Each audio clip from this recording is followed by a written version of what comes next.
ఓం నమో భగవతే వాసుదేవాయ. ఓం నమో భగవతే వాసుదేవాయ. ఓం అజ్ఞానతిమిరంధస్య జ్ఞానాంజనశలాకయా చక్షురున్మిలితం యేన తస్మై శ్రీ గురవే నమః. నమః విష్ణుపాదాయ కృష్ణప్రేష్ఠాయ భూతలే శ్రీమతే జయపతాక స్వామినితి నామినే. నమః విష్ణుపాదాయ కృష్ణప్రేష్ఠాయ భూతలే శ్రీమతే భక్తివేదాంత స్వామినితి నామినే. నమస్తే సారస్వతి దేవం గౌరవాణి ప్రచారిణే నిర్విశేష శూన్యవాది పాశ్చాత్య దేశధారిణే. జయ శ్రీ కృష్ణ చైతన్య ప్రభు నిత్యానంద శ్రీ అద్వైత గదాధర శ్రీవాసవి గౌరభక్త వృంద. హరే కృష్ణ కృష్ణ కృష్ణ హరే హరే, హరే రామ రామ రామ హరే హరే. హరే కృష్ణ.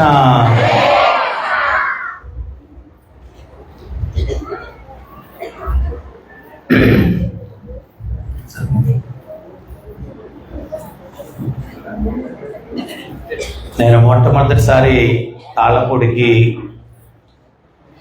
97వ సంవత్సరంలో వచ్చానన్నమాట. తర్వాత మరలా మొన్న ఈ మందిరం జీర్ణోద్ధరణ కార్యక్రమం చేసి మళ్ళీ ఇదంతా డెవలప్ చేసిన తర్వాత ఓపెనింగ్ అప్పుడు వచ్చాను. తర్వాత నాకు ఒక అవగాహన ఉంది ఈ ఊరు పట్ల. ఇక్కడ అందరు కూడా భక్తి భావనలతో ఉంటారు ఈ ఊర్లో.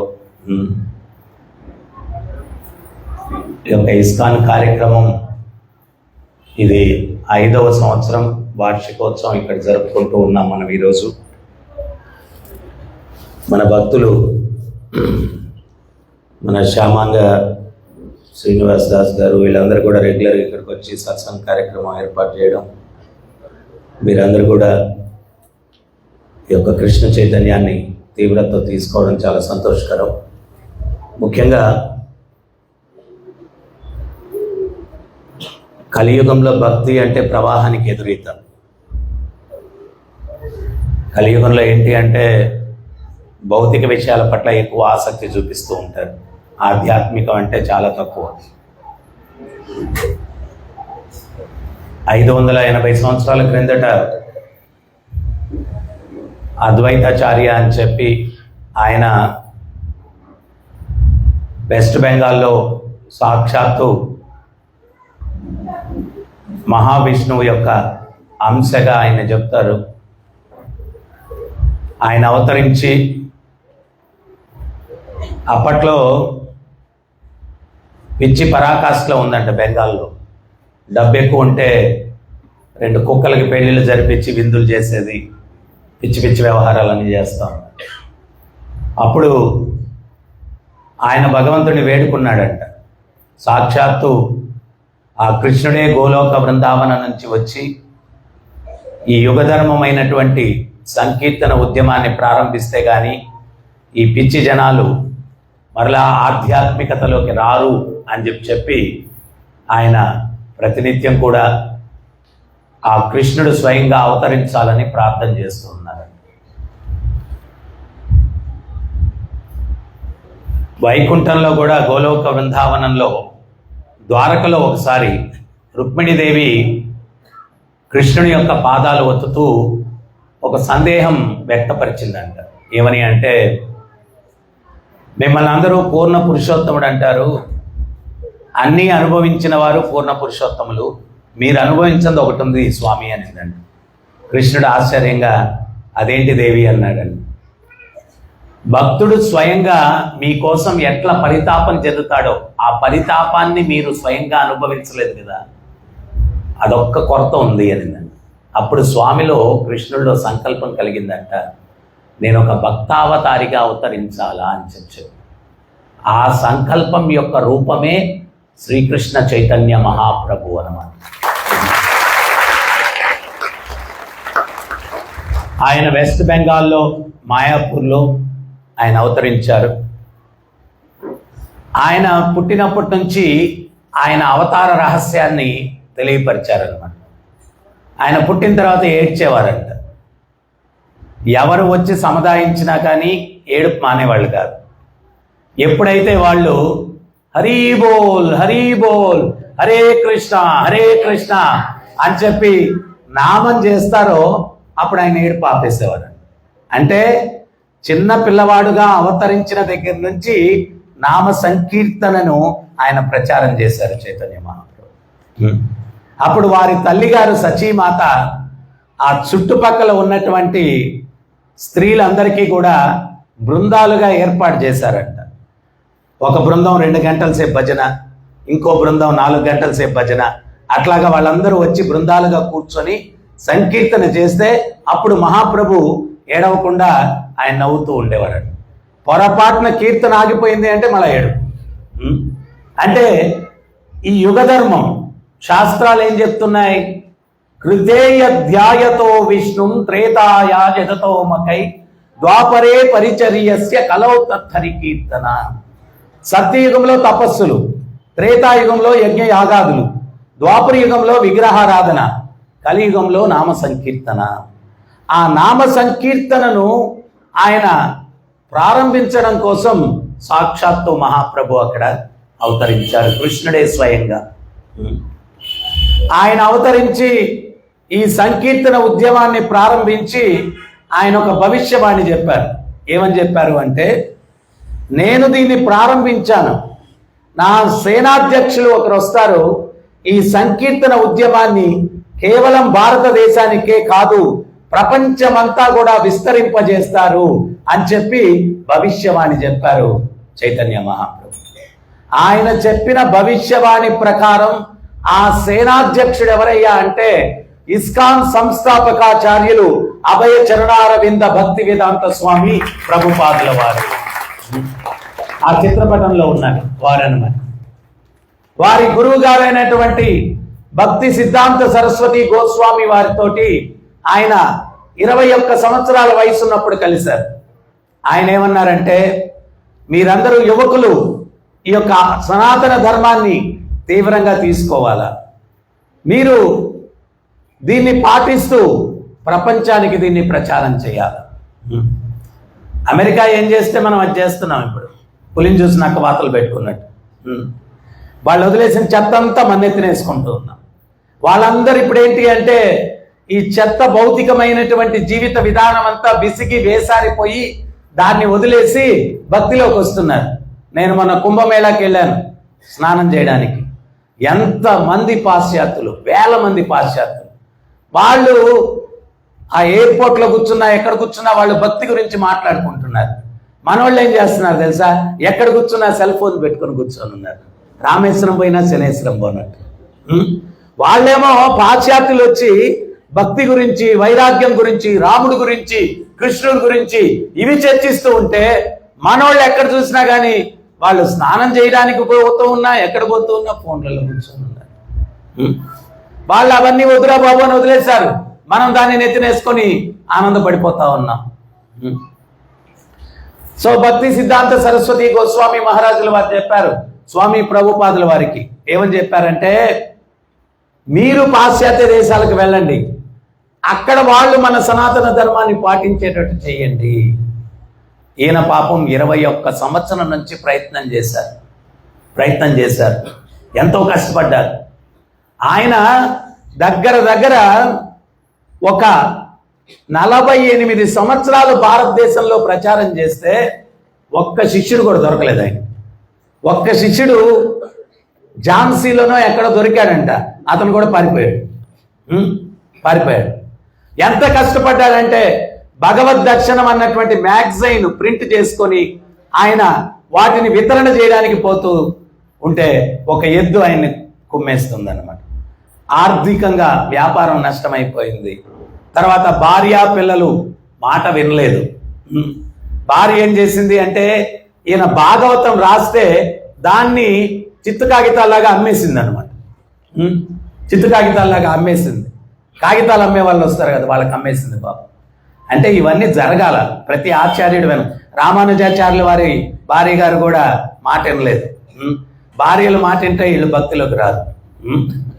అతని కాదు, వాళ్ళు మహాత్ములు, వాళ్ళు పుట్టిందే కారణ జన్మలు వాళ్ళు. అంటే చెప్తున్నాను, వైరాగ్యం ఎక్కడ ఒక దగ్గర పుట్టాల, పుడితే కానీ వీళ్ళు భక్తిలో తీవ్రత అన్నటువంటిది రాదన్నమాట. సో ఈ రకంగా ఎన్నో ఆటుపోటులు జీవితంలో మహానుభావుడు. ఆయన చివరిగా వీసా వచ్చింది అమెరికాకి వెళ్ళడానికి. ఆ నౌకలో, బొగ్గు తీసుకొని వెళ్ళే నౌకలో ప్రయాణం చేసి సముద్రంలో వెళ్ళారు. ఆ దారిలో హార్ట్ అటాక్స్ వచ్చాయి ఆయన. హార్ట్ అటాక్ వస్తే భగవంతునికి డైరీలో రాసుకున్నారు. ఏమని అంటే, నీ యొక్క నామాన్ని ప్రచారం చేయడానికి నేను వెళ్తూ ఉన్నాను, నాకున్నది అదొక్కటే అర్హత, నీ చేతిలో ఆట బొమ్మని నేను, నన్ను ఎట్లా ఆడించుకుంటారో మీ ఇష్టం అని చెప్పి డైరీలో రాసుకున్నారు స్వామి ప్రభుపాదులు. తర్వాత చివరిగా అమెరికాకు వెళ్ళారు. వెళ్ళి అక్కడ కారు గ్యారేజీలో ఆయన తీసుకెళ్ళిన డబ్బు ఎంతో తెలుసా? 40 రూపాయలు. ఆ 40 రూపాయలు మారదంట మళ్ళా. భగవంతుడి పట్ల ఎంత విశ్వాసం లేకపోతే 40 రూపాయలు పెట్టుకొని మనం పక్క ఊరికన్నా వెళ్తామని చెప్పండి. భయం. అది కూడా ఏ వయసులో? 68 సంవత్సరాల వయసులో. ఎంత విశ్వాసం భగవంతుని మీద లేకపోతే ఆయన వెళ్తాడు. అక్కడ వెళ్ళి కారు గ్యారేజీల్లో, పార్కుల్లో, ఇక్కడ మనం చలికాలం వస్తే కొంచెం చలి వేస్తేనే స్వెటర్లు గిటర్లు క్యాప్లు అన్నీ వేసేస్తాం, ఎముకలు కొరికేసే చలి. అక్కడ కారు గ్యారేజీల్లో, పార్కుల్లో ఉంటూ ప్రచారం మొదలుపెట్టారు. 10 సంవత్సరాల లోపల, మొదటి సంవత్సరం రోజులు ఆయన డైరీలో రాసుకున్నారు, ఒక పూట భోజనం కూడా నాకు లభించట్లేదు ఇక్కడ, అయినా కానీ నా గురువు గారి ఆదేశాలను నేను శిరస వహించడం కోసం నేను ఇక్కడే ఉంటాను, ప్రచారం చేసుకునే తిరిగి వస్తానని చెప్పారు. అట్లాగా 10 సంవత్సరాల్లో ప్రపంచం అంతా 14 సార్లు పర్యటించారు. ఆయన పుట్టినప్పుడే జ్యోతిష్కుడు చెప్పాడు, ఈయన 108 మందిరాలు నిర్మిస్తారు ప్రపంచం అంతా కూడా అని చెప్పారు. ఈ 10 సంవత్సరాల్లో ఆయన 108 మందిరాలు కట్టారు. ఇట్లాంటి మందిరాలు కాదు, వెస్ట్ వర్జీనియాలో 3000 ఎకరాల విస్తీర్ణం, 10 ఎకరాల కట్టుబడి మందిర నిర్మాణం బంగారుతో కట్టారు ఆయన శిష్యులు. ఆ మందిరాన్ని ప్యాలెస్ ఆఫ్ గోల్డ్ అని చెప్తారన్నమాట. సో అంత పెద్ద మందిరాలు ప్రపంచమంతా కట్టారు. 80 వైదిక సంపుటాల గ్రంథాలను రాశారు. ఆయన రాసిన గ్రంథాలు ఒక జీవితం సరిపోదు చదవడానికి, వాటిని 10 సంవత్సరాల్లో రాశారు ఆయన. 10 సంవత్సరాల్లో రాశారు. ఈరోజు ఆక్స్ఫర్డ్ లాంటి యూనివర్సిటీస్లో స్వామి ప్రభుపాదులు వారు రాసిన గ్రంథాలని ఫిలాసఫీకి టెక్స్ట్ బుక్స్ గా వాడుతున్నారు. దురదృష్టవశాత్తు భారతదేశంలో మనం చదవట్లేదు. ఆక్స్ఫర్డ్ లాంటి యూనివర్సిటీస్ లో ఫిలాసఫీకి టెక్స్ట్ బుక్స్ గా వాడుతున్నారు ఆయన రాసిన గ్రంథాలు.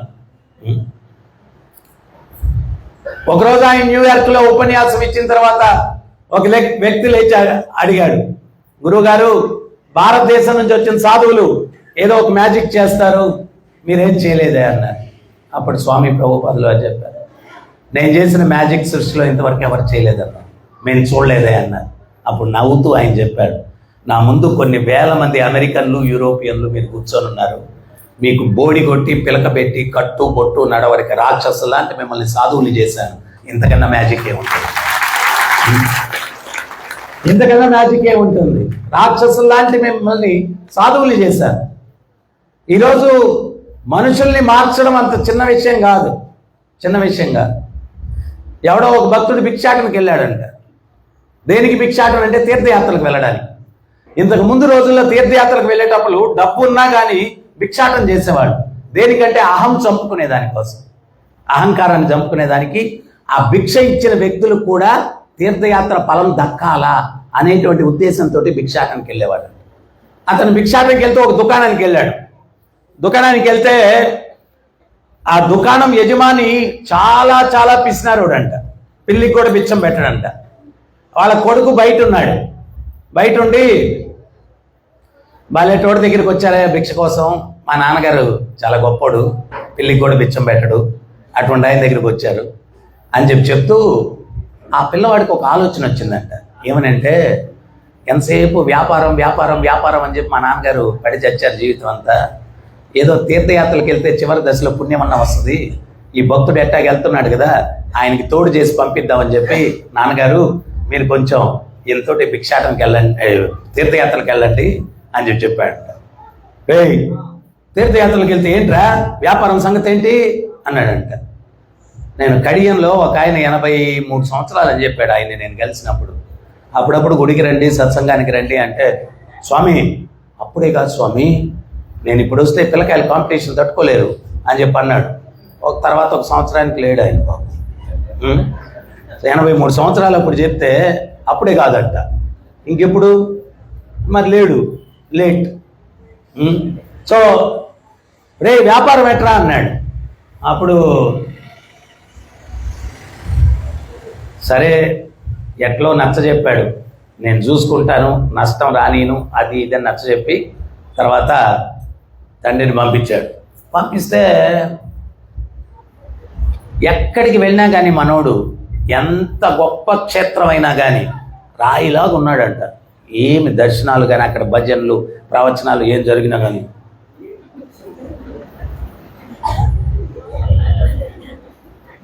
ఏం కొంచెం కూడా, నేను ఇప్పుడు చెప్తుంటే మీ ముఖాల్లో చాలా చాలా మార్పులు వస్తూ ఉన్నాయి.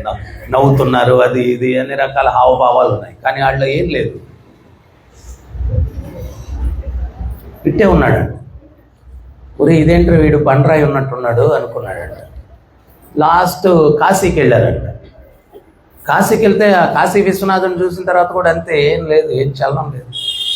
లాస్ట్కి మణికర్ణిక ఘాట్ అని చెప్పి ఉంటుంది అక్కడ, రాత్రి పగలు శవాలు తగలబెడతా ఉంటారు. అక్కడికి వచ్చిన తర్వాత వీడు అన్నాడంట, నిట్టూర్పులు. అప్పుడు ఈ భక్తుడు అనుకున్నాడు, మామూలుగా శ్మశాన వైరాగ్యం అంటారు కదా, ఎటువంటి వాడికైనా శ్మశానానికి పోతే కొంచెం వైరాగ్యం వస్తాడ, చివరికి అన్నాడంట. అప్పుడు వీడు అన్నాడంట, విలువలు తెలియక బట్టల వ్యాపారం చేశాను, కట్టెల వ్యాపారం చేస్తుంటే ఆదాయం బాగా వచ్చింది.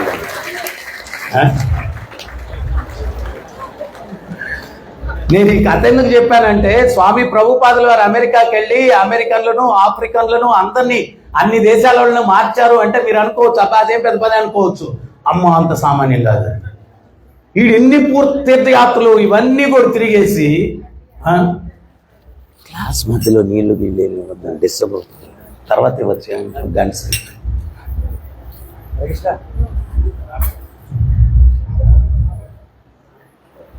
భక్తులందరూ కాన్సన్ట్రేషన్ చెప్పేదాని మీద నేను 1 అవర్లో నీళ్ళు లేకపోతే ఏమో. మీకోసం నేను కూడా తాగను ప్రవచనం అయ్యేంత. ఏంటంటే కథ అంతా చెప్పి లాస్ట్లో ఒక ముక్క గ్లాస్ దగ్గర ఎగిరిపోయింది అనుకోండి, ఆ కథ అంతా ఏం అర్థం కాదు. ఏం చెప్పారు, ఏదో చెప్పారు కానీ ఏమన్నారు. సో మనుషుల్ని మార్చడం అన్నటువంటిది అంత సామాన్యమైనటువంటి విషయం కాదనమాట. ప్రభుపాదుల వారు ఏ స్థాయిలో మనుషుల్ని మార్చారు అంటే ఒక చిన్న ఉదాహరణ చెప్తాను నేను. 50 సంవత్సరాల క్రిందట ప్రపంచంలో పాప్ సింగింగ్ అని చెప్పి ఉండేది. ఈ పాప్ సింగింగ్, ఈ గిటార్లు పెట్టుకొని, డ్రమ్స్ పెట్టుకొని, వాళ్ళంతా జుట్లు పెంచేసుకొని, దాన్ని స్థాపించినటువంటి వ్యక్తి జార్జ్ హారిసన్ అని చెప్పి ఉండేవాడు. ఆయన ఎంత ఫేమస్ అంటే ఆయనకి జుట్టు ఇంత పొడుగు ఉండేది. ఆయన ఈ పాప్ సింగింగ్ పాడుతూ ఒక వెంట్రుకి ఇట్లా లాగేసి తలలో నుంచి ఇట్లా ఆడియన్స్కి చూపిస్తే, పబ్లిక్కి చూపిస్తే అప్పట్లో ఒక ఎంట్రుకు ₹1,00,000 కొనేవాళ్ళంట. ఇప్పుడు 50 సంవత్సరాల కిందట, 50 సంవత్సరాల కిందట ₹1,00,000 అంటే ఎంత విలువ చెప్పండి. దానికి దేనికయ్యా అంటే ఎంట్రుక్కి. ఆయన ఎంట్రుక పీకేసిట్ అంటే ₹1,00,000. అటువంటి వ్యక్తి స్వామి ప్రభుపాదుల వారు ఒకసారి హరే కృష్ణ మంత్రాన్ని ఆయన కీర్తన చేస్తూ ఉంటే ఆయన విన్నాడు. అది విన్న తర్వాత పాప్ సింగింగ్ మానేసి ఆయన కృష్ణుని మీద కీర్తనలు పాడటం మొదలుపెట్టాడు.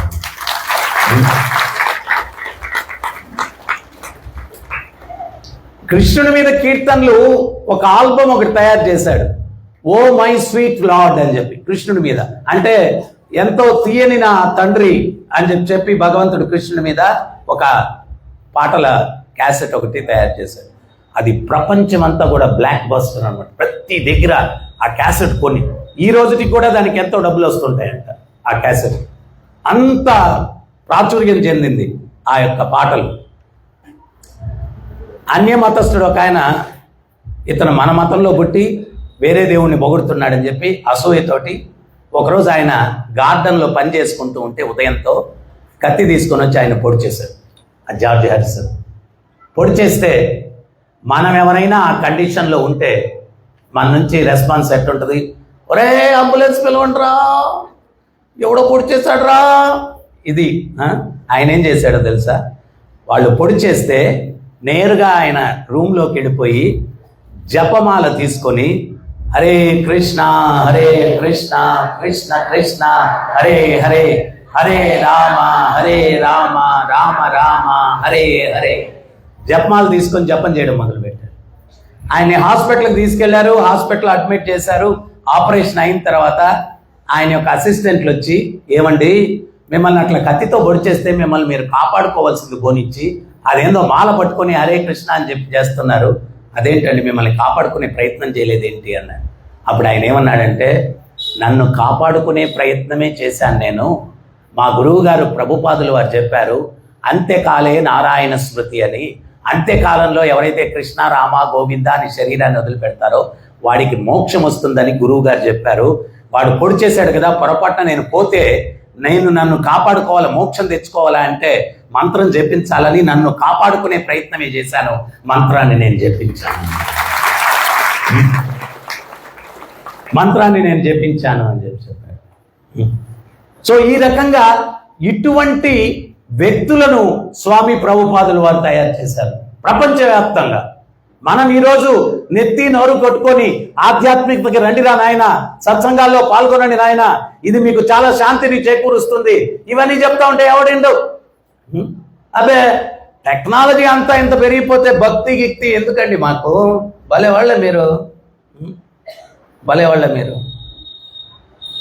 ఒక గురువు గారి శిష్యులకు చెప్పారంట, పోండ్ర నాయన ధర్మం ప్రచారం చేయండి అన్నారంట. శిష్యులు తిరిగి వచ్చేసారు. ఇప్పుడుండే టెక్నాలజీ దానికి దీనికి మనిషి ఎంత భ్రాంతి చెందున్నాడంటే, ఆధ్యాత్మికత అంటే మాకు దేనికి మాకు వద్దు అంటున్నాడు. వాళ్ళని ఎట్ట కన్విన్స్ చేయాలి గురువు గారు అన్న. అప్పుడు గురువు గారికి ఉపన్యాసం మధ్యలో గొంతు తడుపుకునేదానికి నీళ్లు పెట్టారు. ఆయన నీళ్ళ గ్లాస్ తీసి ఇటు ఎత్తి పట్టుకున్నాడు. అరే నాయన, నేను 10 నిమిషాలు ఈ గ్లాస్ ఇటు ఎత్తి పట్టుకుంటే ఏమవుతుంది అన్నాడు. ఏమవుతుంది, ఏం కాదన్నాడు. గంట సేపు పట్టుకుంటే చేయి లాగేస్తుంది అన్నాడు. రోజంతా పట్టుకుంటే చేయి ప్యారలైజ్ అయిపోద్ది అన్నాడు. కింద పెట్టేస్తే హ్యాపీగా ఉంటారన్నాడు. అప్పుడు గురువుగారు నవ్వుతూ చెప్పారు, మనిషి మనసులో కష్టం 10 నిమిషాలు మోస్తే పర్లేదు, గంట సేపు మొయ్యాలంటే చాలా దుర్భరంగా ఉంటుంది. రోజంతా మనసులో కష్టం మొయ్యాలంటే ఇంకా దుర్భరంగా ఉంటుంది. కింద పెట్టేస్తే హ్యాపీగా ఉంటారన్నా కదా. ఆధ్యాత్మిక చింతన ఎప్పటికప్పుడు మనసులోని కష్టాన్ని కిందకి దించి పెట్టేసి దానికి సహాయపడుతుంది. ప్రతి ఒక్కడికి అవసరం. పూర్వపు రోజుల్లో ఏంటి అంటే, సాయంత్రం అయితే ఉదయం పూజ చేసుకొని పనికి వెళ్ళేవాళ్ళు, సాయంత్రం అయితే గుడికి వస్తే గుళ్ళో సత్సంగం ఏదో ఒకటి జరుగుతూ ఉండేది. భగవంతుడిని దర్శించుకున్న తర్వాత ఆ సత్సంగంలో కూర్చుంటే వాళ్ళ రోజులో పనిలో వచ్చిన టెన్షన్స్ అన్నీ కూడా ఆ మంచి మాటలు 4 వింటే అవన్నీ గుళ్ళో వదిలేసి హ్యాపీగా ఇంటికి వెళ్ళి పడుకునేవాళ్ళు. మన పూర్వీకులు అటువంటి చక్కటి పద్ధతిని ఏర్పాటు చేశారు. దాని వెనకాల పెద్ద సైన్స్ ఉందన్నమాట. జీవిత విధానంలో సైంటిఫిక్ అనమాట మన పూర్వీకులు ఏర్పాటు చేసిన విధానం. ఇప్పుడు అంతా కూడా ఏంటి అంటే, కష్టాలు నెత్తిని ఎక్కించుకునేదే కానీ దించే మెకానిజమే లేదు సొసైటీలో. రోజు రోజుకి ఎత్తుకోవడం నెత్తిని వేసుకోవడమే, కష్టాలన్నీ వేసుకోవడం. అందుకనే వాళ్ళు నడిచేటప్పుడు కూడా ఎట్టుంటుంది తెలుసా? పైన బరువేం కనిపించదు, కానీ ఎట్టుంటుందంటే వాడు నెత్తిని టన్నులు బరువు ఉన్నట్టుగా వాడు ఇటు నడుస్తూ ఉంటాడు. ఇన్విజిబుల్ వెయిట్స్, కనిపించని బరువులు అన్నమాట. ఎవరికి దించుకునే మెకానిజమే లేదు. కానీ ఆధ్యాత్మిక చింతన ఏం చేస్తుంది అంటే, బుర్రలో ఉండేటువంటి చెత్త చెదారం అన్ని, వాడు రోజంతా కష్టపడతాడు, ఇంటికి వస్తాడు, సోఫాలో కూర్చొని టీవీ ఆన్ చేసుకొని ఏమే కాఫీ అంటాడు. ఆమె కాఫీ తీసుకొని వచ్చే లోపల టీవీలో కళ్యాణ్ జ్యువెలర్స్ అడ్వర్టైజ్మెంట్ అనమాట. ఆమె కాఫీ కప్ తీసుకొని వస్తుంది. అడ్వర్టైజ్మెంట్ చూడంగానే, ఏమండి జ్యువెలరీ భలే ఉందండి, నెక్లెస్ అంటది. వీడికి వెలక్కాయ పడిపోద్ది గొంతులో. ఒరే బాగానే ఉంది అనిపిస్తుందే అంటాడు. ఏమండి నాకు కొంచెం అది తీసిరా, 2 నెలల కిందటే కదే తీసి ఇచ్చాను అంటాడు. వాడు పాపం రిలాక్స్ అవ్వాలని పెట్టాడు, అయిపోయింది కథ. మూలిగే నక్క మీద తాటికాయ పడ్డట్టు. ఆయన ఏమేం చేస్తుంది, ఆ కప్పు కొంచెం వెనక్కి వెళ్ళిపోద్ది అనమాట. అప్పుడు అని మూలుగుతుంటాడు. తీసిలేదు అనుకో అని ఇంకొంచెం వెనక్కి వెళ్ళిపోద్ది. అప్పుడు వీడు అనుకుంటాడు గొంతు దడవాలంటే ఏదో ఒకటి కమిట్ అవ్వాలి. సరేలేవే ఈఎంఐలో అన్నా తీసిస్తాలే అంటాడు. అప్పుడు కొంచెం వేడిగా చుక్కలు గొంతులో పడుతుంది అనమాట. పాపం దేనికి పెట్టాడు టీవీ చెప్పండి? రిలాక్స్ అవడానికి పెట్టాడు. ఏమైంది కథ? అయిపోయింది కథ. రిలాక్స్ అయింది. ఇంకా వాడికి అది తీసిచ్చేంత వరకు బుర్రలో అదే కదా. ఊరి మళ్ళీ ఇప్పుడు అప్పెట్ చేయాలా, మళ్ళీ ఇంట్రెస్ట్ ఎంత పడుతుంది, నాకు వచ్చేదంతా పోయేదంతా. ఇంకా ఆ రోజు పడుకుంటే వాడికి నిద్ర ఏముంది? ఏం లేదు, నిద్ర లేదు. నేను ఇంకోసారి హైదరాబాద్లో ఒక ఉపన్యాసానికి వెళ్తే 2 భార్యాభర్తలు వచ్చారు. వచ్చి భార్య భర్త మీద కంప్లైంట్ అనమాట. ఏమనంటే, గురువుగారు ఈయన పడుకుంటాడు, నిద్రపోడండి, అటు ఇటు దొల్లుతూ అంటుంటాడు. ఏమయ్యా పడుకొని నిద్రపోవచ్చు కదా, ఏంటి అది అని చెప్పి అంటే, వ్యాపారంలో టెన్షన్లు స్వామి, నిద్ర ఎక్కడ వస్తుంది, పడుకుంటే అవన్నీ గుర్తొస్తూ ఉంటాయి, నిద్ర పట్టక అటు ఇటు తిరుగుతా అని చెప్పి అనుకుంటా ఉంటాను. పురంధరదాస్ మహానుభావుడు మన అన్నమయ్యలాగా కర్ణాటకలో వాగ్గేయకారుడు. ఆయన ఏం చెప్తారంటే, నరజన్మ బంధ నాలిగే ఇరువాగ కృష్ణ అనబారదే. నరుడి జన్మం ఎత్తిన తర్వాత 4 కళ్ళ దున్న తర్వాత కృష్ణ అని ఎందుకు అనకూడదు? కృష్ణ కృష్ణ అందరే కష్టము లిస్టిల్ల. కృష్ణ కృష్ణ అని ఎవడంటాడో వాడి కష్టాలు ఇంత కూడా ఉండవంట. ఎప్పుడైతే మనం కృష్ణ అంటామో అప్పుడు అనాల్సిన అవసరం లే. ఎవడైతే కృష్ణ అనడో వాడు పడుకొని అంటాడు. సో ఎంతమంది అంటారు, ఎంతమంది కృష్ణ అంటారు చెప్పండి? కృష్ణ అనేవాళ్ళు 2 చేతులు పైకి ఎత్తండి. హరే కృష్ణ హరే కృష్ణ కృష్ణ కృష్ణ హరే హరే హరే రామ హరే రామ రామ రామ హరే హరే. సో స్వామి ప్రభుపాదులు వారు ప్రపంచానికి ఏం చేశారు అంటే, ఈ కృష్ణ నామాన్ని ప్రపంచానికి ఇచ్చి అనే వాళ్ళందరినీ అది ఆపిచ్చేసి అందరి చేత కృష్ణనామ సంకీర్తన చేయించారు. కృష్ణనామ సంకీర్తన చేయించారు. ఆచార్యుడు ఎవరైనా కానీ వాళ్ళ యొక్క సాంగత్యం, వాళ్ళ యొక్క పాదధూళి ఎక్కడ పడితే అక్కడ అద్భుతాలు జరుగుతాయి. హనుమంతుల వారు పుట్టి 7 రోజులు అయిందంట.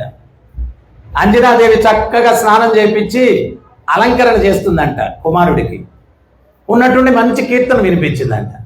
అప్పుడు హనుమంతుల వారు అడిగారంట, అమ్మా ఎక్కడి నుంచి కీర్తన అంటే, నారదముని దేవర్షి మహాభక్తుడు, ఆయన కీర్తన చేస్తున్నాడు. ఈయన అమ్మ దగ్గర నుంచి అదృశ్యమైపోయి నారదముని ముందు ప్రత్యక్షమైపోయాడు. ప్రత్యక్షమైపోతే నారదుల వారికి నమస్కరించుకున్న తర్వాత నారదముని, ఏ హనుమ 7 రోజులు ఏం చేశావన్నాడు. స్వామి పుట్టకనే చాలా ఆకలేసింది, ఆకాశంలోకి చూస్తే సూర్యుడు పండులా కనిపించాడు, మింగడానికి వెళ్ళాను, మూర్తి ఉన్నట్టు కలిపోయింది అన్నాడు. చాలా మంది దేవతలు యుద్ధానికి వచ్చారు, వాళ్ళతో యుద్ధం చేశాను, వాళ్ళందరూ ప్రసన్నమైపోయి వరాలు ఇచ్చారు నాకు అన్నాడు. మరి నా నుంచి నీకేం వరం కావాలన్నాడంట. అప్పుడు హనుమంతుల వారు, వాళ్ళు ఎవ్వరూ ఇవ్వనటువంటి వరాన్ని నాకు ఇవ్వు స్వామి అన్నాడంట.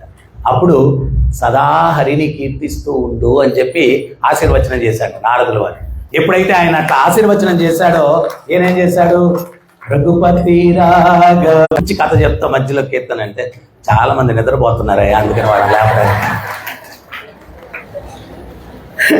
చాలా మంది నిద్రపోతున్నారు, కొంచెం వాళ్ళ కథ బుర్రల్లోకి వెళ్ళాలంటే కొడుకు లేపాలి కదా, అందుకని చెప్పి కీర్తన అన్నాడు.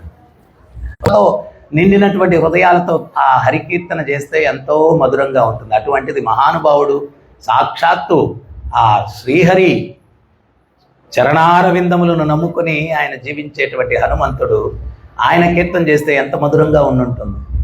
ఆ రాయి కరిగిపోయిందంట. లేకపోతే వారం చేస్తే సరిపోతుందా అండి? లేకపోతే అయ్యప్ప మాల వేస్తారు కదండి మండలం లాగా, అర్ధ మండలమో చేస్తే సరిపోతుందా అండి?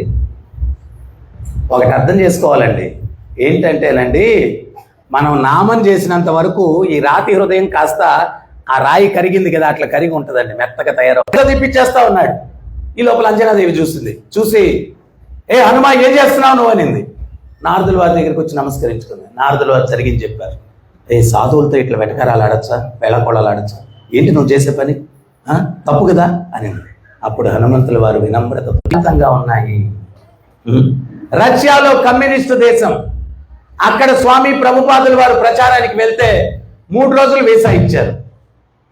ఒక ఇండియన్ అంబాసిడర్ లాగా కన్సిడర్ చేసి ఆయనకి ఒక అతిథి గృహం ఇచ్చి ఒక సర్వెంట్ ఇచ్చారు. ఆ ఇంత ప్రభావాన్ని ప్రపంచమంతా కూడా చూపించారు ప్రభుపాదుల వారు, వారి యొక్క గ్రంథాలన్నమాట. సో ఇదెంతో అద్భుతం. సో ఆయన ఎక్కడ పాదం మోపితే అక్కడ కృష్ణతత్వం అన్నటువంటిది పరిడి వెళ్ళింది ప్రపంచవ్యాప్తంగా కూడా. ఈరోజు మనందరం కూడా మనుష్య జీవితం యొక్క విలువ తెలుసుకోకుండా నీ వల్ల కాదురా బాబు అంటే వినలేదు. అందుకని భగవంతుడు ఏం చేశాడంటే ఒక నమూనా ప్రపంచాన్ని సృష్టించి మన అటువంటి భావనలు ఉండే వాళ్ళందరినీ ఇక్కడికి పంపించాడు. సో ఇక్కడ ప్రతి ఒక్కడు నేను హీరో కావాలని ప్రయత్నం చేస్తుంటాడు. బిచ్చగాళ్ళ సంఘానికి కూడా ప్రెసిడెంట్ ఉంటాడు అనమాట. ప్రతి ఒక్కడు నేను హీరో కావాలి, లేకపోతే లేదు, జీవితానికి విలువ లేదు. ఆ ఒక్కడిని చేర్చుకోవాలి మన జీవితంలోకి. సో ఎన్నో జన్మలు కష్టపడి ఏదైతే ఆత్మతో వస్తుందో దాన్ని నడుస్తూ ఉంటుంది. కొంచెం చెప్పండి గురువుగారు, మనం మంచోటి కోసం టైం స్పెండ్ చేయము. ఆ రాజు కూడా ఏమంటున్నాడు తెలుసా, చూడు గురువుగారు మీరు చెప్పేవి చాలా బాగున్నాయి, కానీ టైం లేదు, ఈ విరాళం కొంచెం తీసుకుని వెళ్ళిపోండి. ఈ రాజు అనుకున్నాడు ఇవి గురువుగారు వస్తాయి అన్నాడు. అప్పుడు వీడు రాజు అన్నాడు, ఒరే మూర్ఖ, నేను రథం తీసుకెళ్ళాను రా అన్నాడు. అట్టయితే ఒక పని చేయండి అయ్యా, రాణులు చాలా మంది ఉన్నారు కదా, ఒక ఇద్దరిని వెంట పెట్టుకెళ్ళండి, దేనికైనా సేవకు పనికి వస్తారు మీకు అన్నాడు. అక్కడ ఉండే రాణులు గుండె ఆగిపోయింది. తీసుకెళ్ళాను, గొడ్డు చాకరీ చేసి గాడి చాకరీ చేసి ధనాగారం నింపావు, ధనం కూడా తీసుకెళ్ళాను. ఇంత కష్టపడి ఏమీ తీసుకెళ్ళినప్పుడు నీకన్నా మూర్ఖుడు ఎవరు ఉంటాడు, పట్టుకో కర్ర తిరుగు అన్నాడు. అటువంటిది బ్యాంక్ బ్యాలెన్స్లో, ఆస్తుల్లో, అంతస్తుల్లో, పరివారం రాదు. ఆ ముక్తి ప్రదాత అయినటువంటి ముకుందుని పాదపద్మాలకు చేసుకున్న స్వల్ప ధర్మమే మనతో వచ్చేది. దానికోసం ఈ విలువైన మనుష్య జీవితాన్ని మనం గడపాలా. అందుకనే ఆచార్యులు చెప్తున్నారు, దుర్లభ మానుష్య జన్మ హాని మాడి బేడ వృక్ష ప్రగల అంటున్నాడు. దుర్లభ మానుష్య జన్మ వృధా. నేను కాదు సుమా, వాళ్ళందరూ అనుకుంటున్నారు. ఏంటి అది అన్నాడు. ఈ గ్రహాలందరినీ బోళ్ళ పనుకోబెట్టి వెనకాల నుంచి కాళ్ళతో తొక్కి పట్టున్నాడు. వీరుడు అంటే ఫేస్ టు ఫేస్ కదా, వెనక నుంచి కాదు కదా అటాక్ చేసేది. అదొక్కటి మీ వీరత్వం గురించి కొంచెం, ఈ లంకకేమవుతుందో తెలియాలా అని చెప్పి లంకను దహించేశాడు హనుమంతుల వారు అనమాట. నేను వానర కోటిలో ఒక్కడిని, నేనే నా ప్రతాపం చూపిస్తే ఎక్కడితో రుచి చూపిస్తాం. ఏమవుతుంది అన్నాడంట. భార్యాభర్తల కలహాలు వస్తాయి, సీటు పోద్ది, ఆర్థిక ఇబ్బందులు వస్తాయి, అదవుద్ది ఇదవుద్ది ఏదేదో చెప్పాడంట. అప్పుడు హనుమంతులు నవ్వుతూ చెప్పారంట, ఇవేవి నాకు లేవు, నాకున్నది ఒకటే, ఆ శ్రీరామచంద్రుని యొక్క పాదముల యొక్క ఆశ్రయమే నాకుంది. ఉపయోగిస్తాం కానీ భక్తికి రావడానికి ఉపయోగించాం అన్నమాట. ఎవడో రావణాసురుడికి చెప్పాడంట, మీ తమ్ముడు ఎంత ద్రోహేయా, రామకోట రాస్తున్నాడు అని చెప్పాడంట. కూడా అన్నాడు, అన్నగారు క్షమించండి, మీరు అపార్థం చేసుకుంటున్నారు. నేనేం అపార్థం చేసుకుంటున్నాను, రామాను రాస్తున్నావు కదా నువ్వు. లేదండి, ఆది దంపతులైనటువంటి అన్నావదినల యొక్క నామాన్ని మొదటి అక్షరం తీసుకొని రా అంటే రావణుడు, మా అంటే మండోదరి, రెండు పిచ్చాడు 24 సంవత్సరాలు, మీరు పూర్తి పిచ్చాడు 48 సంవత్సరాలు అన్నాడు.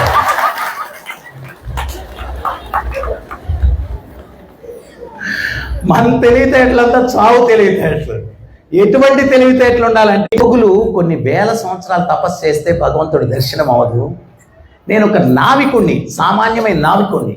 ఈరోజు నా భాగ్యం ఏంటి అంటే, ఆ దేవదేవుడి దర్శనమో సేవ చేసుకునే భాగ్యం వస్తుంది. ఆయన యొక్క సేవ ముల్లోకాలు ఏలేటువంటి నన్ను అడిగేది 3 అడుగులేనా అనుకున్నాడు. కానీ 2 అడుగులతో ముల్లోకాలు ఆవహించేశారు. 3వ పాదం ఎక్కడ పెట్టాలంటే ఆయన ఎత్తిన పెట్టి పాతాలని దూకేశారు. ఆయనంటే అమాయకుడు 2 అడుగులతో ముల్లోకాలు స్వామి సరే అన్నాడు. ఒక పళ్ళెం తెచ్చుకున్నాడు. ఆ పళ్ళెంలో స్వామిని నిలబడుకోమని చెప్పి పాదసేవ చేసిన తర్వాత తనివి తీర చరణామృతాన్ని సేవించి అది నెత్తిని చల్లుకొని మళ్ళీ రాములు వారు ఆ పళ్ళెం నుంచి పాదం తీసి కింద పెట్టబోతున్నాడు. ఆగండి ఆగండి ఆగండి అన్నాడు. ఆమె ముదమునందిందంట. రాములు వారు అంటుందంట, స్వామి వీడెంత తెలివిగలవాడండి, చదువు సంధ్య లేకపోయినా మీ సేవ ఎంత చక్కగా వాడు తీసుకున్నాడు, నేను చాలా ప్రసన్నమైపోయానని చెప్పి ఆమె ఒక ఉంగరం తీసి, నావికుడిని మీరు, ఈ జీవులను, ఈ సంసార సాగరాన్ని దాటించేటువంటి నావికులు మీరు, మీ పని నా పని ఒకటేనయ్యా అన్నాడు. ఆ మాటకి రాముల వారు ప్రసన్నమైపోయి ఆ కేవట్ను గట్టిగా ఆలింగనం చేసుకున్నాడంట. అప్పుడు ఆ కేవట్లాగే ఉంటుంది. వాడు అక్కడ పోయి కూర్చున్నాడా, ఆ పాదాలు చూశాడు. బ్రహ్మ కడిగిన పాదం ఇది. హ్యాపీగా ఆ పాదాలు దర్శించుకుంటూ నమస్కరించుకుని ఆ పాదాల దగ్గర కూర్చున్నాడు. భగవంతుడు నిద్ర లేచినట్లు లేచాడు. లేచేటప్పుడు ఎట్లా లేస్తాం? వెనక్కి తిరిగి లేస్తామా? ముందుకు చూస్తూ లేస్తాం. ముందు ఎవరున్నారు? పాదాల దగ్గర అర్జునుడు ఉన్నాడు. చూశాడు. అప్పుడు కృష్ణుడు చెప్పాడు, నాతో సమానమైనటువంటి యోధులు 10,000 నారాయణ సైన్యం ఒక పక్షాన, నేను ఒక్కడే ఒక పక్షాన, యుద్ధం చేయను, ఆయుధం పట్టను, ఎవరు కావాలో కోరుకోండి. మొదట అర్జునుడు చిన్నవాడు కాబట్టి మొదట సంజయుడు ఏం చెప్పాడు? భగవద్గీత చివరిలో యుద్ధం జరగల అప్పటికి ఏమన్నాడు సంజయుడు? యత్ర యోగీశ్వర కృష్ణం యత్ర పార్థో ధనుర్ధర తత్ర శ్రీ విజయోర్భూతిర్ ధ్రువానీతిర్ మతిర్మమ. యోగీశ్వరుడైన కృష్ణుడు, ధనుర్ధారి అయిన అర్జునుడు ఎక్కడుంటే అక్కడ ఆ విజయం మాకు దేనికయ్యా అన్నాడు. అది ఎప్పుడైతే విన్నాడో కృష్ణుడు, ఇంత శరణాగతి పొందిన భక్తుల్ని రక్షించుకోకపోతే నేను ఇంకెవరిని రక్షించుకుంటాను, అప్పుడే నిర్ణయించేశాడు. విజయం ఒక పాండవుని కూడా చంపలేదే నువ్వు, దేనికయ్యా నీ వీరత్వం? అది ఇదే నోటికి వచ్చినట్టు మాట్లాడాడు. భీష్ముడికి క్షత్రియుడు కదా, అహం దెబ్బతినింది. భీష్ముడు భీకరమైన ప్రతిజ్ఞ చేశాడు. హే దుర్యోధన, రేపు సూర్యాస్తమం లోపల నేనన్నా జీవించి ఉండాలా, పాండవులన్నా జీవించి ఉండాలా. ఇది హరే రామ రామ రామ హరే హరే. ఏనేం చేశాడు కృష్ణుడు? నేరుగా ద్రౌపది దగ్గరికి వెళ్ళాడు. అమ్మ ద్రౌపది రా నాతో. ఆయన ఎట్లా నడుస్తున్నాడు? ముసుగేసుకొని చేతిలో చెప్పులు పట్టుకొని ద్రౌపది వెనకాల నడుస్తూ ఉంటే ఒక స్త్రీలాగా అట్లా నడుచుకుంటూ పోతున్నాడు. చూసే వాళ్ళకి ఎట్టుందంటే, రాణిగారు పోతున్నారు, ఎవరో వెనకాల చిలికెత్త వెళ్తాం, ఎట్లా వచ్చావు ఇక్కడికి అన్నాడంట. అప్పుడు ద్రౌపది ఇటు చూపించిందంట. చూపిస్తే ముసుగేసుకొని ఉన్నాడు, చేతిలో చెప్పులు పట్టుకున్నాడు. ఎవరది అన్నాడంట. ముసుగు తీయలేదు స్వామి. ఎవరది అన్నాడంట. ముసుగు తీయలేదు. మూడోసారి గర్జించాడు. ఎవరది అన్నాడు. అప్పుడు ఆ భగవత్ నామాన్ని, యువధర్మమైన భగవత్ నామాన్ని జపిస్తూ ఒకసారి అక్బరు, బీర్బలు ఇద్దరు కూడా చక్రవర్తి ఇంటికి వచ్చాడని వాళ్ళు పంచపక్ష పరమాణాలు చేసి భోజనం పెట్టారు. తిన్న తర్వాత మా మంత్రి ఒకడు చాదస్తుడు ఉన్నాడు, ఏదో జపం గిప్పం చేసుకుంటా అని చెప్పి అక్కడే పొలం దగ్గర కూర్చోన్నాడు, వాడికి కూడా కొంచెం క్యారియర్ కట్టివ్వండి అని చెప్పి క్యారియర్ కట్టించుకొని తీసుకొచ్చి, ఏం పిచ్చా చాదస్తమా అన్నాడంట. భలేవాళ్ళు స్వామి, నేను మీ సేవకుని మంత్రిని, మీరు చక్రవర్తి, నేను ఇక్కడ జపం చేస్తూ కూర్చోవడం వల్ల చక్రవర్తి మీరు నాకు క్యారియర్ కట్టుకొని వచ్చారు అంటే నామం పట్ల విశ్వాసం నాకు బాగా పెరిగింది. నామం పట్ల రాజులాగా అలంకరించుకొని లోపలికి మొదలుపోతుంటే ఆపేస్తాడు. ఎవరు నువ్వు ఎక్కడికి వెళ్తున్నావు అన్నాడు. నేను ఎవరో నీకు అనవసరం, నేను వచ్చే దారిలో ఒక విచిత్రమైన సంఘటన చూశాను అన్నాడు. ఏంటి ఆ సంఘటన అన్నాడు. నేను వచ్చే దారిలో కంచె చేనును మేస్తూ ఉంది అంటే అర్థం ఏంటి అన్నాడు. నీ తల మీద ఒకటి ఇచ్చానంటే 1000 ఒక్కలైపోద్ది, నేను ఏమన్నా పిచ్చోడు అనుకున్నాము, ఏంటి ప్రెస్లన్నీ ఇక్కడ నుంచి అని చెప్తారు అనుకున్నాడు. ఆడు పారిపోయాడు. 10 నిమిషాల తర్వాత ధర్మరాజు నిద్రలేచి బయటకు వచ్చాడు. భీమసేనుడు చూసి, ఏంటి భీమసేన ఇట్లా వచ్చావు అన్నాడు. మీతో ఏదో మాట్లాడడానికి వచ్చాను, మీరు నిద్రిస్తున్నారని బయట వేచి ఉన్నాను. ఒక వ్యక్తి విచిత్రమైన ప్రశ్నలు, గాలి ఉంటుంది, 4 పలుకులు ఉంటాయి, 4 పలుకులు ఉంటాయి, గాలి ఉంటుంది దాని లోపల. ప్యాకింగ్ చాలా బాగుంటుంది, కలియుగంలో ప్రోడక్ట్ వరస్ట్గా ఉంటుంది. మరి వాడు అడిగిన ప్రశ్నలకు సమాధానం ఏంటి? కంచె చేనును మేసిందంటే చట్టాన్ని ఎవరైతే కాపాడాలో కలియుగంలో పెంచారు అమ్మన్నాడు. బట్టలు ఎవరు వేసారు అమ్మన్నాడు. భోజనం ఎవరు పెట్టారు అమ్మన్నాడు. నువ్వు చేసుకోవచ్చు కదా, ఎందుకు అమ్మచేత చేయించుకున్నావు? అదేంటి గురుగారు అట్టుంటారు, చిన్నప్పుడు చేసుకోలేం కదా అన్నాడు. మరి వృద్ధాప్యం బాల్యంతో సమానం అన్నారు. నువ్వు చేసుకోలేనప్పుడు చాకరీ చేయించుకున్నావు, వాళ్ళు చేసుకోలేనప్పుడు ఈదులకు దోసేస్తావు, ఏం న్యాయంగా అన్నాడు. అప్పుడు వాడు కళ్ళలో నీళ్లు తిరిగి, లేదు గురువు గారు నేను చూసుకుంటాను. ఆయన చెప్పాడు నేను ప్రేమ స్వరూపం అన్నాడు. ఇంకొక ఆయన నేను సంపద స్వరూపం అన్నాడు. ఇంకొక ఆయన విజయ స్వరూపం అన్నాడు. మీరు భోజనం చేసినట్లేదు, ఇంట్లోకి వస్తే భోజనం పెడతానని. అమ్మ యజమాని లేడు కదా, ఆయన వచ్చినప్పుడు విలువ వస్తానన్నారు. యజమాని వచ్చిన తర్వాత భోజనం పెట్టిన తర్వాత చెప్పింది, ఏమండి మన ఇంటి ముందు 3 స్వరూపాలు కూర్చొని ఉన్నారు, ఒకరు ప్రేమ స్వరూపం, సంపద స్వరూపం, విజయ స్వరూపం. ఎవరిని స్వరూపం, విజయ స్వరూపం మిమ్మల్ని నేను పిలవలేదు, నేను ప్రేమ స్వరూపాన్ని పిలిచాను అని. వాళ్ళేం సమాధానం చెప్పారంటే, అమ్మ క్షమించాలా, ప్రేమ ఎక్కడుంటే అక్కడ సంపద విజయం మేము అనుసరిస్తాము, మమ్మల్ని ప్రేమ నుంచి విడదీయలేరు రాసులు. కారణం ఏంటంటే కరువు, ధర్మానికి విరుద్ధంగా ఉన్నాం. ఎలక్ట్రిసిటీ బిల్ కట్టకపోతే గవర్నమెంట్ పవర్ కట్ చేసేస్తారు, వాటర్ బిల్ కట్టకపోతే నీళ్లు కట్ చేసేస్తారు. ప్రకృతి కూడా ఇన్ని మనకి ఇస్తుంది, ఆ ప్రకృతి కూడా ఎట్లా అనుసరించాలా రామాయణం నుంచి నేర్చుకోవాలి. ఈరోజు భార్యాభర్తల పరిస్థితి ఎట్లా ఉంది? ఒకటి రోజు హనుమాన్ చాలీసా సీరియస్గా చదువుతున్నాడంట. భార్య అడిగిందంట, ఏమండి అంత తీవ్రంగా రోజు హనుమాన్ చాలీసా చదువుతారు అనిందంట. ఓ మచ్ అన్నాడంట. అమ్మ అనిందంట, రే పెట్టమన్న దగ్గర సంతకం మాత్రం పెట్టనురా అనిందంట. అప్పుడు లవ్ వెనకాల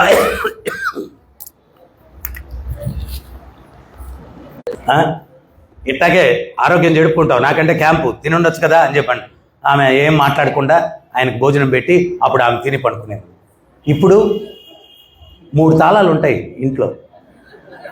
ఆయన క్యాంప్కి వెళ్ళి లేట్గా వస్తుంటే ఫోన్ చేసి చెప్పేస్తాం, అంటే ఏమైందో తెలియదు, బొగ్గు స్కామ్ ఏమైందో తెలియదు, ఏనుగు దూరం వెళ్ళిపోద్ది, తోక చిక్కుంటుంది, చిన్న చిన్న కేసులు పొట్టి.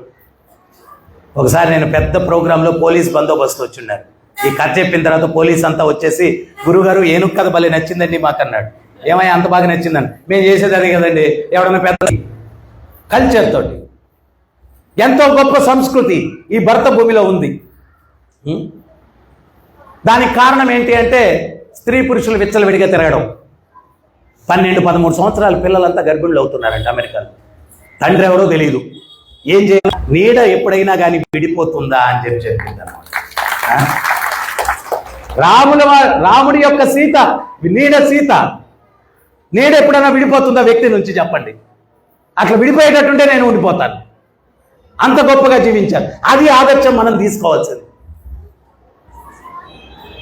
సో అందువల్ల ఈ యొక్క సనాతన సంస్కృతిలో ఉన్నటువంటి ప్రతి ఒక్క కృష్ణ హరే హరే హరే రామ హరే రామ రామ రామ హరే హరే. ఇది షౌడశక నామ్నాం కలికల్ముచనాచనం నాతరో పరతరో పాయత్ సర్వ వేదేషు దృశ్యతి. ఈ 16 మీకు నేర్పిస్తానని కోదండం పక్కన పెట్టి శ్రీరామచంద్రుల వారు వెళ్ళి రావణాసురుడి పాదాల దగ్గర కూర్చున్నారు. చేతులు జోడించి, దానవేంద్ర నీకు నాకు ఏ వైరం లేదు, నా భార్యను అపహరించడం వల్ల నీతో యుద్ధం చేయాల్సి వచ్చింది, అయినా గొప్ప ఇదే నేను అర్థం చేసుకున్న జ్ఞాన సారం అన్నాడు. సో అందువల్ల మా ఇస్కాన్ సంస్థ ద్వారా మీ అందరికీ ఒకటే ఒక సందేశం. ఈ మానవాళిని నాశనం చేసేది 4 వ్యసనాలు: మాంసభక్షం, వ్యభిచారం, జూదం, మద్యం. ఈ వ్యసనంలో మాత్రం చాలా కష్టంగా ఉంది. కానీ శాస్త్రాలు ఏం చెప్తున్నాయంటే అహింసను మించిన పరమధర్మం ఇంకోటి లేదు. ఈరోజు తినేదాని వల్ల అన్ని క్యాన్సర్లు మాంసభక్షకులకే వస్తాయని డాక్టర్లు అందరూ చెప్తా ఉన్నారు. నిశ్శబ్దంగా ఉండండి, ప్రేమించుకోండి అని కుక్కలకి బోర్డు పెడితే ఏమైనా ఉపయోగం ఉంటుందా? అట్లాగా మృగత్వం, రాక్షసత్వం ఉన్న మనుషుల మధ్యలో ప్రేమ, శాంతి ఎక్కడ ఉంటాయి? ఎంతసేపటికి ఇదే ఉంటాయి. ఏం కావాలి మీకు? గర్జనలు కావాలా, గాండ్రింపులు కావాలా? ప్రేమగా ఆప్యాయత. హరే రామ హరే రామ రామ రామ హరే హరే. తర్వాత చాలా మంది ముఖం ఇట్లా చిట్లించుకొని కూర్చొని ఉంటారు.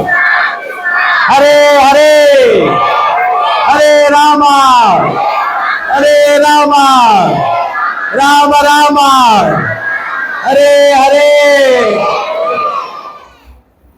మనం ఇక్కడ కూర్చొని ఎంతసేపు ఏం చెప్పండి?